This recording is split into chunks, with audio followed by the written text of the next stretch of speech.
All right, guys, welcome to this episode of the Lean Muscle Warriors podcast. Today we have an amazing guest. His name is Devon Brown.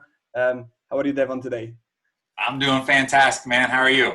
I'm fantastic as well. Thanks for coming today. And Devon, I know that you help busy professional getting ready for their next fitness adventure. Do you want to tell us a little bit more about what you do and who you help?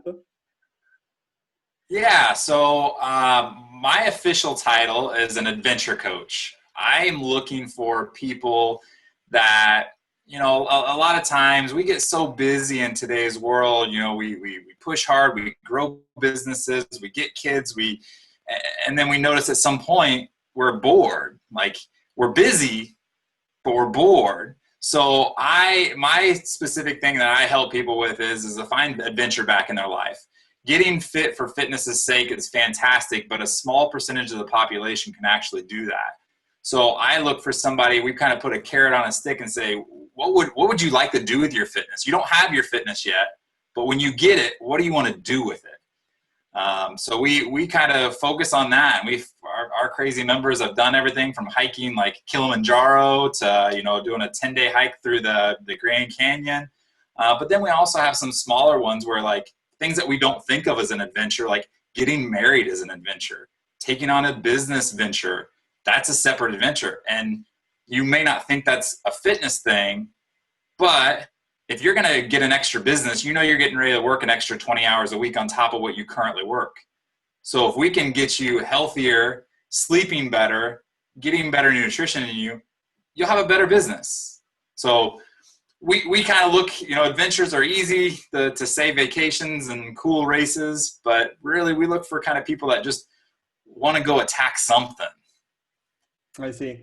And I don't know if you ever heard of that, but one of the pillars of my philosophy is the 4F, and one of the F is actually fun, while the others are fitness, function, and fat loss.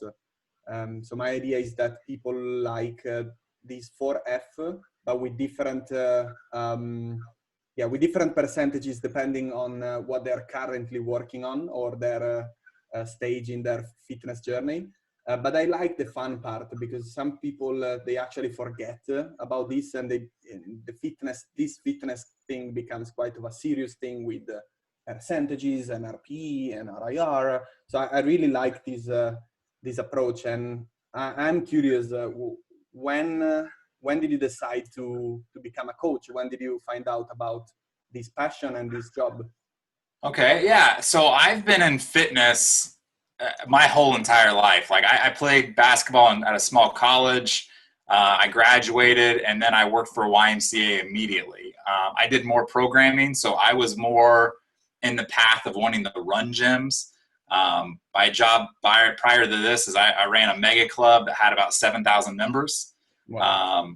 So like I wanted the business aspect. I really like business. I like if I can make a small thing turn here and it affects 500 people, I love that, because there's that power of exponential growth. Mm-hmm. But what I hated about that was I didn't know my members' stories. I had 5,000 members, and I could say, hey, hey, Francesco, how's it going, man? But that's it. Like, I didn't know if your girlfriend was leaving you, if you were getting ready to go on a hike out in the middle of the summer.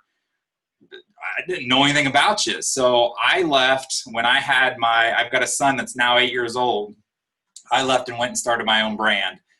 And that's when we started Change Fitness. And it was more about like finding adventure. I personally was tired and burnt out with general health clubs. So I wanted to go do things. And for me, I got into obstacle course racing. I got in the Spartan race. You've kind of heard of that or done that. Yeah. I got in that in 2012, back when it was, a brand new thing. And those guys, like one of my mentors, good friend, he's the guy, Joe DeSena, that owns that race. Like, when you have guys like that in your web, they get you in the crazy stuff. And I noticed that I train better and train harder and train more consistently if I had a crazy adventure coming up, because you get gobbled up by an adventure. If you're not ready, like, a mountain doesn't care. So I mean, they're fun. I've seen amazing stuff that if you would have asked me 10 years ago, I would have never thought that my piece of heaven was on a mountain on Vermont. Like, I didn't even know Vermont was barely there. But so my fun, that's what I focus on. But man, it's really the value of it is all the work that it takes up to get there. Yeah. So that's whipped cream, cherry on the top. But man, my cake, my layers of cake, I just found that was fun. And as I started doing that, I started having people tag along. It was funny. One day I was talking my insurance, and this is before we decided to go big. Like we just rented out places, did boot camps, started that way, started organically. And on my personal training, I was running out and jumping off of a bridge into a river underneath it and swimming out of it. And I knew I could do it. I knew the water. I had done it a lot. But as I was looking back, there was 13 people behind me that were just following me. I wasn't even paid to train them. They were following me. And I'm like, you hear that if your friend jumps off of a bridge, would you too? I wasn't worried about that. I was worried about if I jump off a bridge and they jump off a bridge and get hurt, am I in trouble? Yeah. So that's when we took our boot camp seriously, and we started making it a business. So I didn't plan on it, but it turned into a very fun business, and people just are like, I started hearing people's stories, and they're like, man, I would love to do my first 5K. I would love to go out to my daughter's house out in Oregon and spend a day hiking with her, but I weigh 300 pounds and that's not a thing I can do. I'm like, no, let's go for it. I love it. And during all this process, did you meet anyone who you'd identify as a mentor? Yeah, I mean, so Joe DeSena from Spartan is a big one. We talk every once in a while. He's text message, and he's that guy that always raises the bar.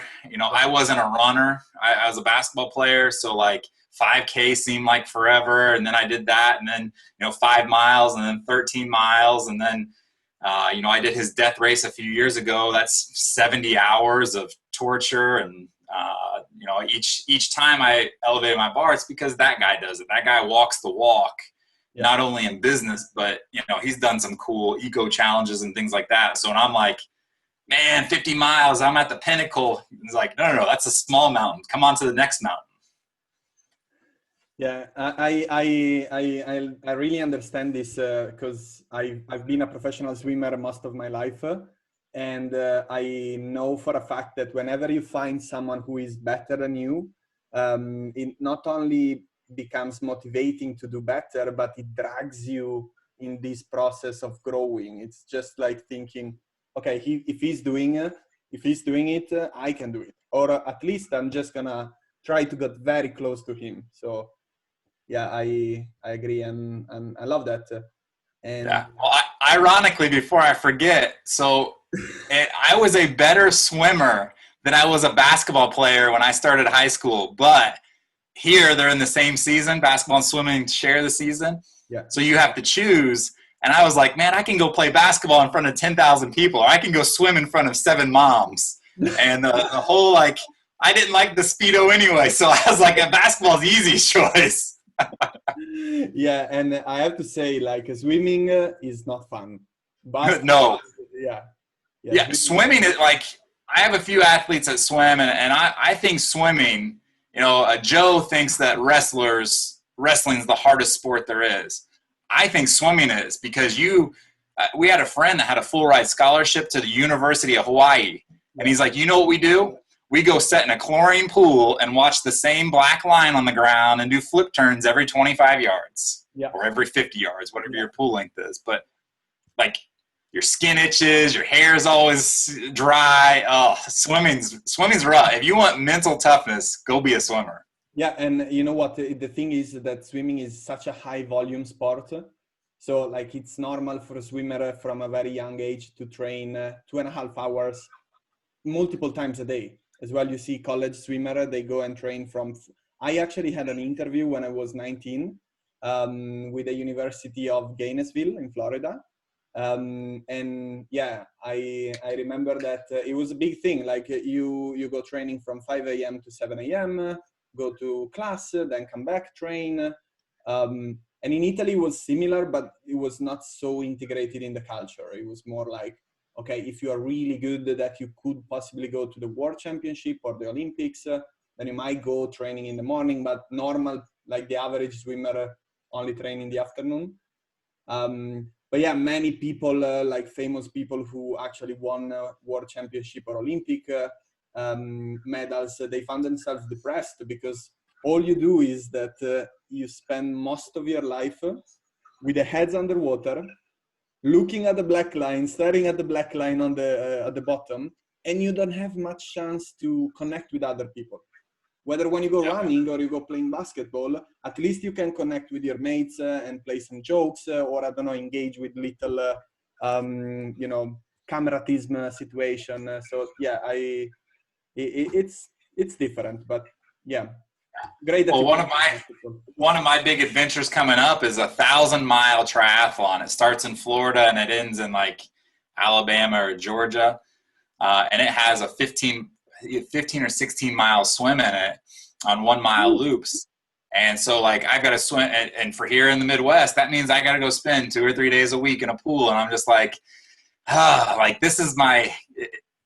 I found you can get some ear pods and kind of hear music, but it's not the same thing. That's just the one. Like I'd rather go jump on my bike for 4 hours than spend an hour in the pool being totally quiet. Yeah, no, definitely. And now that you mentioned that, I'm curious, how do you manage your training and what's your training routine nowadays like? Okay, yeah. Well, so I do a lot of ultra endurance stuff. Like last month, I did a race called the Georgia Death Race. It was about a 70-mile race in the mountains of Georgia. And its elevation gain is something crazy like 20,000 feet. So you're either going up or going down. You're very rarely running flat. And that took me about 24 hours to finish.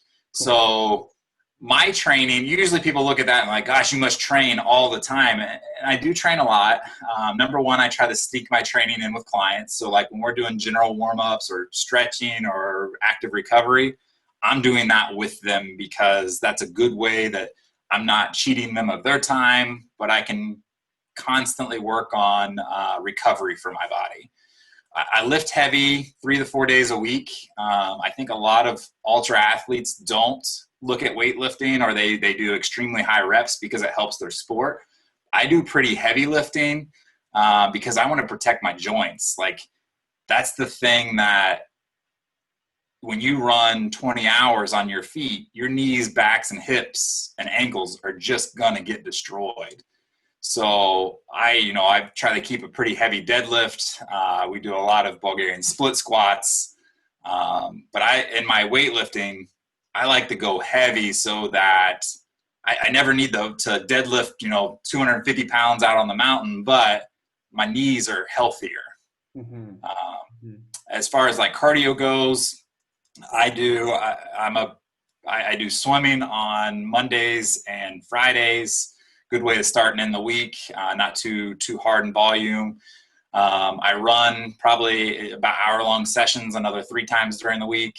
I bike another hour-long session, and then I usually do my long bikes and long runs on the weekend. Long runs and bikes just depend on the race that's coming up and where I'm at in the phase. Like this weekend will be about a 4-hour bike, and then will be about a 2.5-hour run. Yeah.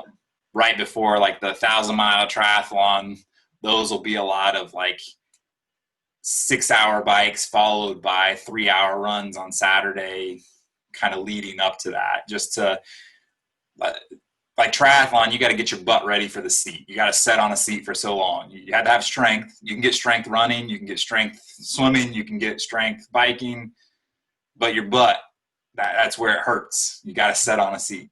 Yeah. Okay, so it's all about just preparing your body, not just physiologically, but also like in these little technical things. And it's to me that's actually I wanted to touch briefly on what you just said about how you like to train. And this is something that I think is interesting for many people who want to get in shape for such a race or such an event. would you say that for someone who is preparing for an endurance event, whether if it's an ultra marathon or a triathlon, that the resistance training program should be different from a normal gym-based fitness program? And if so, you know, automatically I would think, okay, I should go for high reps. This is like just like a knee-jerk reaction. I would say I need to go on a high rep, high end of the rep range because my goal is endurance-based. Or would you say that because they do so much endurance activity, resistance training is an occasion to focus on strength or hypertrophy kind of rep range? I'm going to take option C. So I'll throw an audible here.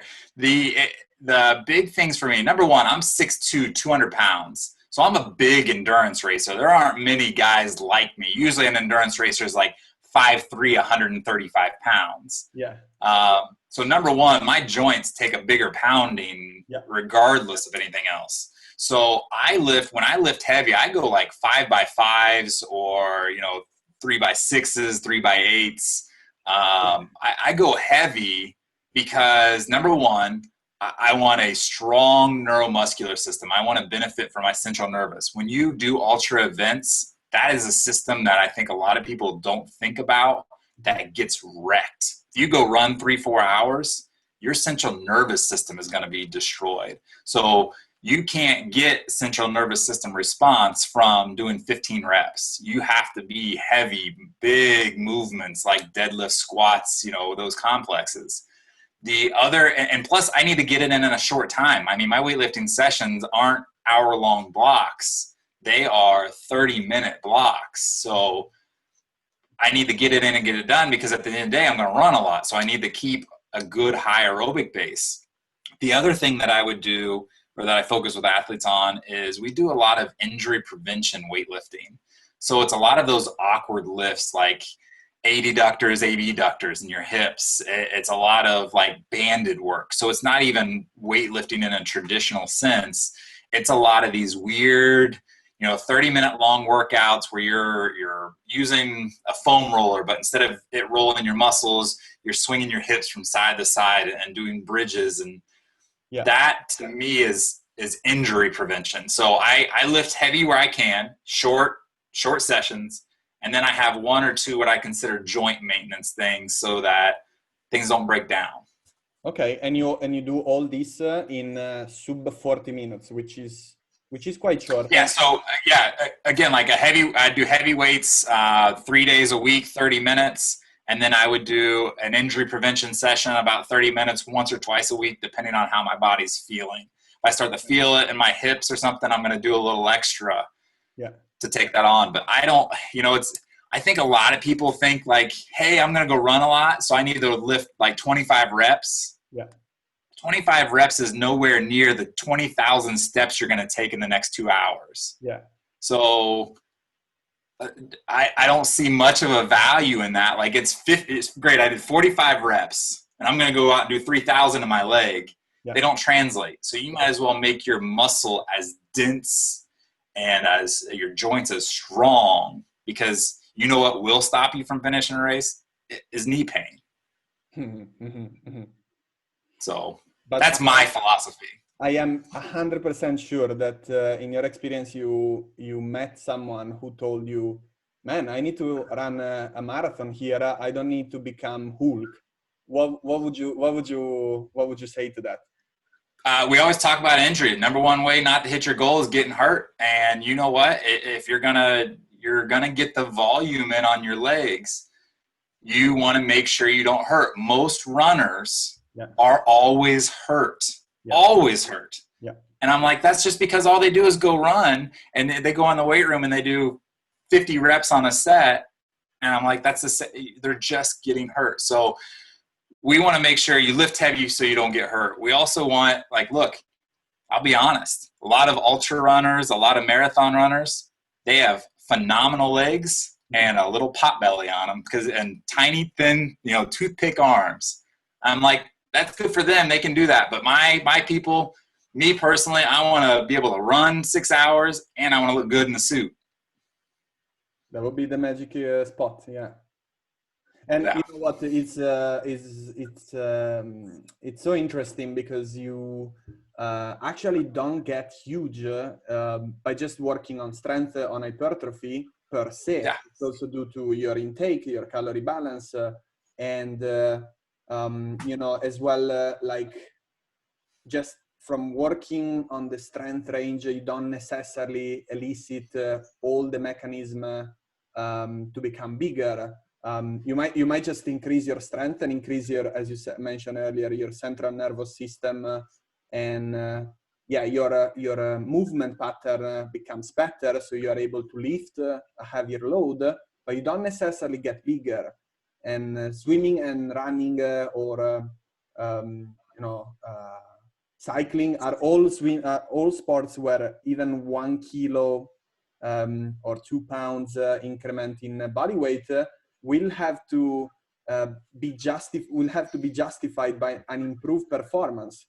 If you are 1 kilo heavier and you don't necessarily go faster, you're gonna make a bigger effort. So is actually, Yeah. Well, it also depends though on who you're like training. Like if I have a Division I swimmer or a Division I cross country athlete, we're going to have the conversation about weight.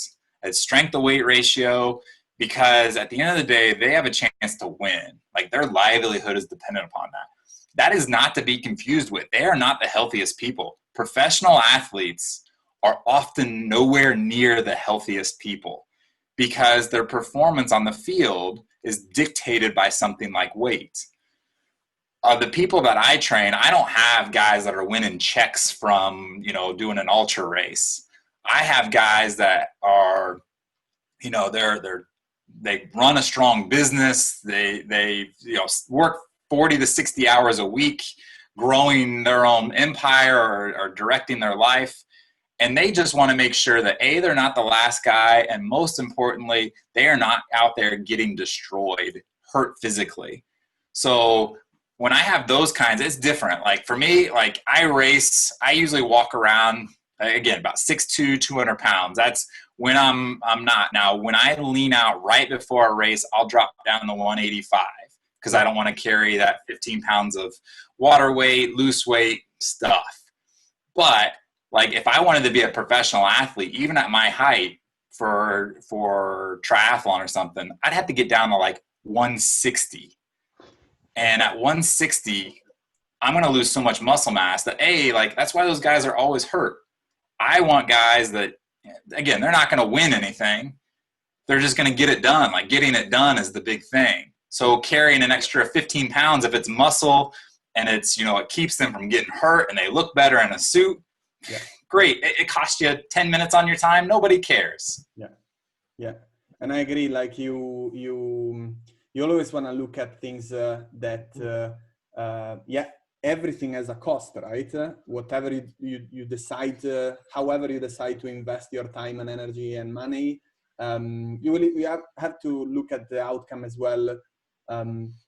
Yeah, and so it happens so many times that I've had people that ask me, you know, Francesco, I want to do more, and you always have to look at if that doing extra, that things that you do extra will produce some tangible result, or you're better off not doing it and just take an extra hour to do, I don't know, reading or, you know, meditating or relaxing or meal prep, other things. Yeah.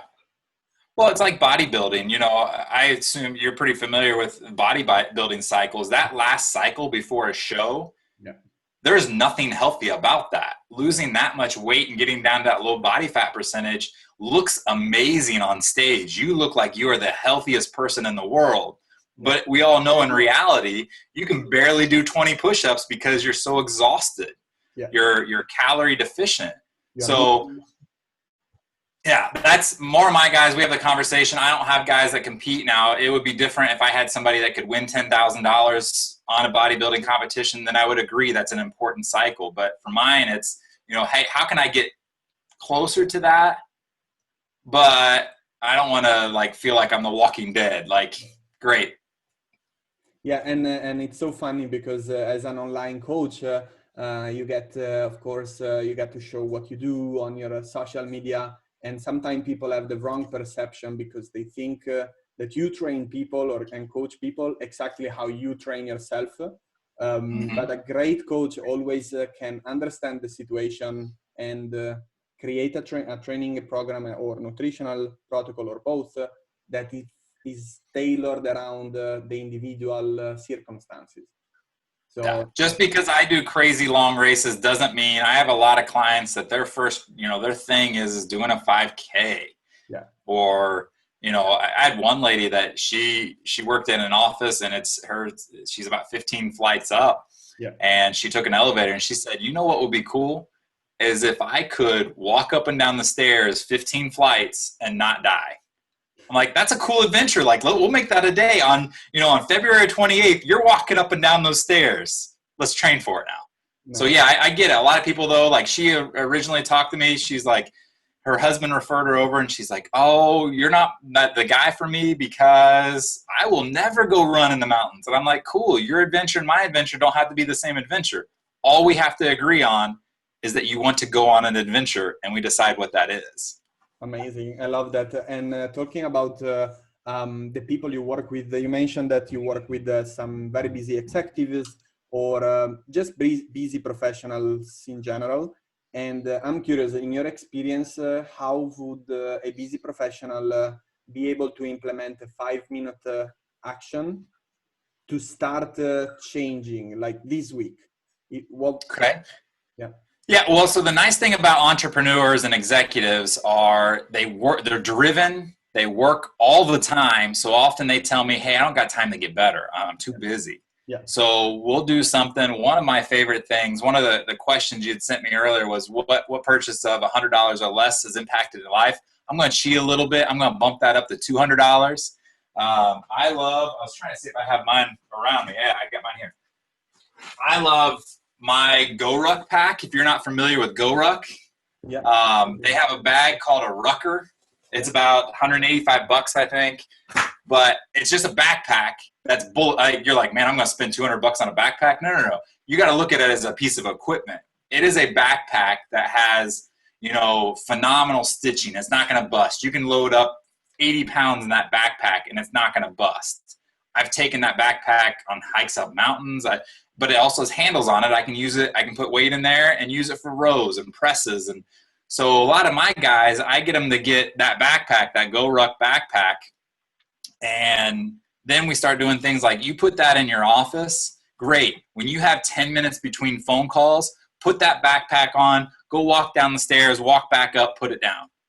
Like that's instead of saying I can't do anything today, can you do that? Can you give me 2 flights of stairs with your backpack on? Or can you grab your backpack and do a set of 10 rows? And a lot of times, like, these guys are on the phones all day or they're in meetings all day. Like, they get bored. So I want to get them jacked up. Like, you can go do a sales call better when you're like, man, I just crushed it. I just ran up and down the stairs. Yeah. So that's where I get a lot of them. I just tell them, hey, keep that backpack around, keep, 15, 20 pounds in it, throw it in your car. That backpack is your small child, your pet dog. Like, it goes to the supermarket with you because, yeah, you're going to look a little silly, but man, you get work in all day. Yeah. Now, ideally, I'd love to see you for an hour, and we get very specific. But if I can't get you for an hour today, man, just leaving that backpack on will make you work. Yeah, and that's perfectly aligned with what I experienced. People that say that don't have time, it's not about having time, because if you are busy today, it's not going to get better in 2 months. You will always have things to do. And most of the time, people don't have like a big block of time, like 2 hours a day, but they very likely have many breaks they can fill. So like 15 minutes here and there. And just with the people I work who are also very busy, I tell them to walk. So just take a 15 minutes walk. And if you don't have time to reach 10,000 steps a day, that's the way to do it. So at the end of the day, if you keep making good usage of those 15 minutes block, you will easily reach 10,000 steps. So yeah, I love the backpack tip. I love a question I always pose people is usually when they tell me time, you're looking for a reason to fail. You're telling me, why can I not work out? So my question I usually flip around is if your life depended upon this, how would you switch it? How would you not fail? Mm-hmm. And then it starts becoming a backwards conversation of, I mean, I know I look silly. My wife rolls her eyes at me often because, like, when I go, I coach my kids soccer. So that was 3 hours a week out of my life that I could no longer train.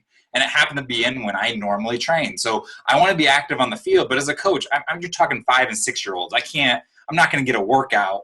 So I took my ruck pack, I loaded it up with 45 pounds, and I wore it all practice. So just walking around the field, you know, doing stuff like a coach should do. And my wife's like, you know, you look silly on the sideline. I'm like, I don't care. Like, I'm getting in those things because I lost 3 hours of my life. And most people will go, well, I'm too busy with kids. What are you talking about? Your kids are active. Get your butt up off the bleachers, stand. Yeah. Like, so those are the things that I like is if this couldn't fail, how would we change it? If your life was actually dependent upon it, if you had the Grim Reaper standing in the corner going, if you don't get your workout in today, today's your last day, you can't quit your job. Yeah. You can't not have your kids. But, man, you could wear a backpack. Nobody knows. Like, I've worn a backpack in while I'm getting my groceries. It's just a simple, small thing that, again, if it looks like it can't fail, you got to worry. You got to work. You got to do those things. But we all have time. If you tell me you don't have time, I am happy to pull open your schedule. When somebody tells me they don't have time and they don't have money, show me your calendar and I will gladly help you find it. Show me your budget and I will gladly help you find it. It's all about a priority, though. Like, I agree, a lot of people don't have $800 a month to come work with me 3 times a week. Yeah. Like, that's a real thing. Yeah. But I bet you I can find bad food choices, I can find bad entertainment choices, or I can find bad free time choices that gives you $50 a month that you can come do something.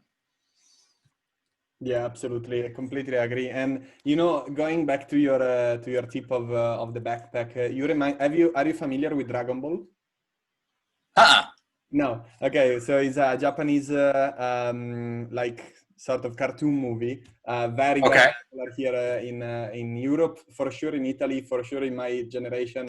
But yeah, there are these warriors who go to like this special training. They are little kids, and the master gives them like a heavy. It's like a turtle shell. It's like a giant turtle shell, and they put it on and they keep it for like 2 or 3 months, and they train with it. And when they take it off, they take a jump and they fly to the sky. Like, they take a super massive jump. Yeah.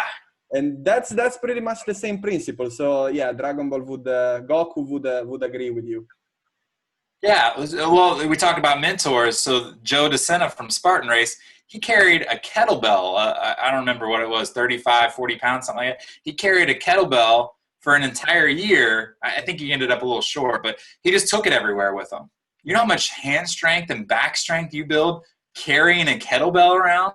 Now, he didn't exercise with it. He didn't do swings. He didn't do what we think is traditional. But he's walking up and down stairs carrying his kettlebell. He's going to a meeting. He went to a meeting with some guys from the Department of Defense, and he walks in with his kettlebell and sets it on the table. And like, what, are we going to get a workout? He's like, no. I'm carrying this no matter where I go. And then when he quit carrying it, he's like, man, my back was stronger. Everything was better. Yeah. Because that small 1% change all day long is often bigger than a 20%, I need to have 2 hours to get fit. No, you don't. No. It's great if you do, but no, you don't. No. Yeah. And and I totally agree with this. But maybe you agree with me on that, this as well, this 1% better, getting 1% better, not only gives you that momentum to start things going. You start carrying some heavy backpack around at work. Perhaps you start taking more care of your sleep or your nutrition. You find time to work out. And what happened is that identity shift. So before you were someone who didn't have time to work out and had to make time to work out. Now you are someone who carry heavy stuff around, and you want to walk, you want to do it. Yeah. Well, I mean, we would agree. Would you agree $1 million is a lot of money? Yeah. So $1 million, if I could go throw $1 million in my retirement account, I'd be like, man, that's awesome. Yeah. But the reality is I don't have $1 million. I can't go make $1 million super quick. So, but what I can do is take advantage of compound interest. I can put $100 in a week, a month, whatever. And if I do that from an early age, and I do that consistently, and I do that all the time, when I retire, I will have well more than $1 million in that thing. Yeah. If I started early and I did a little bit often. Yeah. Same thing with fitness. It would be great if everybody could be like, their job said, hey, I'm going to pay you 5 hours a day to go work out. Like, awesome. You have the greatest job in the world. Most of us don't have that. So if we can put in a little bit in our fitness bank often and stay consistent, $1 in once, and then 7 years later expect it to be $1 million. Yeah. You got to put $100 in a little bit all the time consistently. Fitness is the same way. And that's when I have somebody that says they don't have time, like, you're going to spend the money. If you don't have the money right now to do it, in 20 years from now, you're going to pay it in medication. You're going to pay it in doctor bills. You're going to pay it another way. So would you rather pay it now and have fun with it? That's why we do adventures. Or would you rather pay it 20 years from now and it's a painful pay? Nobody loves paying for medication. Nobody loves to pay for a specialist to tell them they have diabetes. Yeah. Yeah, and this is like as well, some people, those people, when they say they don't have time, they don't have energy, they don't know what to do, they try it and it didn't work. Those things, they become belief, isn't it? That you start thinking that you are not good for it. Let me tell you a quick story. My family, I don't come from a poor family, but I don't come as well from a very wealthy family. Although my parents didn't have to buy a house. So because of that, I think I grew up with the mentality that, to buy a house, you need, I don't know, if you buy in Italy, possibly you need 100K minimum, 150. And I start thinking unconsciously. So I believe that, I couldn't buy a house because it's too much money and I'm not a lawyer. So these things, they become a belief, and that's a problem. So how would you say is the best way to go in this? Would you break down the end goal into simple tasks, or would you just rather spend a bit more time in really understanding why you want to achieve a certain goal? Yeah, so, it depends on the personality. Like, sometimes in the world of entrepreneurs, like, they're super detail oriented and breaking small tasks down. If I say, hey, step number 1 for your nutrition is just to actually figure out what you're eating, put it in a planner. Guess what? That improves a lot of people's nutrition just because they have to write it down. They didn't realize that they had the third Coke. And if you would have asked them, do you drink 600 calories a day in Coke? They'd say no. So sometimes those small knowledge steps can be the things that have huge paradigm shifts. Other times you have to break down the why. You're talking about the psychology of stuff. Like, I have a lot of people that didn't come from money. That's why a lot of people build a business, is because they didn't come from it and they want to work to have a better life. So they build their own empire. Well, psychology, they often tell themselves they're not good enough for things. So, they are fighting. They don't want to get fit because they don't believe that they're worth it. We see this a lot with moms too. I love working with moms. Moms are the gatekeepers of the world. I had a great mom. My wife is a great mom. But they often neglect their health because they tell themselves the story that the only way for them to be a good mom and take care of their kids is to completely sacrifice themselves to do it. Like, they're falling on their sword. And what I have to kind of stop and paradigm shift is going, look, there's no honor in falling on your sword when you have somebody to take care of, because that just means you're dead on a sword and you can't take care of them. So with that type personality, I've got to work more on, showing, hey, you're worth it. In order for your kid to get healthier, which is what you want, you have to be healthier. Guess what? If you're active, the percentage, with childhood obesity has the strongest correlation is if their parents are obese as well. Yeah. So genetics happens every once in a while. You get the raw deal. But if you want to make sure that your child is not obese, the best thing you can do is not enroll them into sports to go put them into, specialty training or fat camp or things like that. The best thing you can do is get healthy and fit yourself, because then they will have a model that works that they can work from. Lead by example, isn't it? Yeah. Yep. I love how you think, how you coach, your philosophy in general in fitness. I think you're doing a pretty sick job. And thanks for the lovely chat, Devon. May I ask you, where can people find you, how to get in touch with you? Yeah, I this is where I have to eat some crow and say I wish I was a little bit better. We do have a website. It is changeyourfitness.com. You're going to go in there and see that some of it's not even done. That's a great way to contact me. We haven't spent a lot on it. I need to do better at that. On Facebook, we're facebook.com/changeyourfitness is our business page, or you can look me up on Devon Brown online. On Facebook, so it's DEVON, color brown, the word online, so Devon Brown online. I have an open profile so people can connect with me that way. Those are the best ways. Email me, devon@changeyourfitness.com. But yeah, usually when I meet with somebody, we don't have intake forms, and I'm probably where I'm a little different in the fitness world is, I don't have a lot of that stuff because I want to have a conversation. I want somebody to reach out to me and say, hey, my friend said you did some crazy race. I'd like to do a 5K. What advice would you give me? That's where it starts more than me just going out and say, because when I say I'm an adventure coach, most people are like, dude, what's that? I don't even know what that is. Yeah. And that's what I want. I want you to be able to have a conversation like, what adventures do you have in life? If I just kind of went out and said, well, I'm a trainer that does ultra athletes, then most people would go, I'm not an ultra athlete. See you later. Yeah. And that's good, because we live in a moment where the social media are kind of ruled by bots, and so it's great when you hear real people wanting to connect with other people.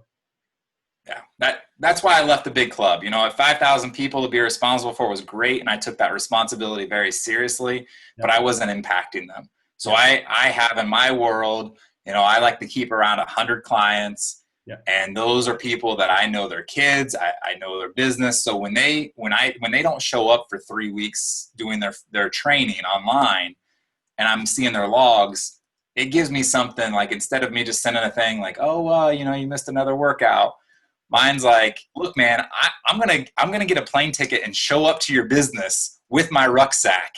Yeah. Do you want that to happen?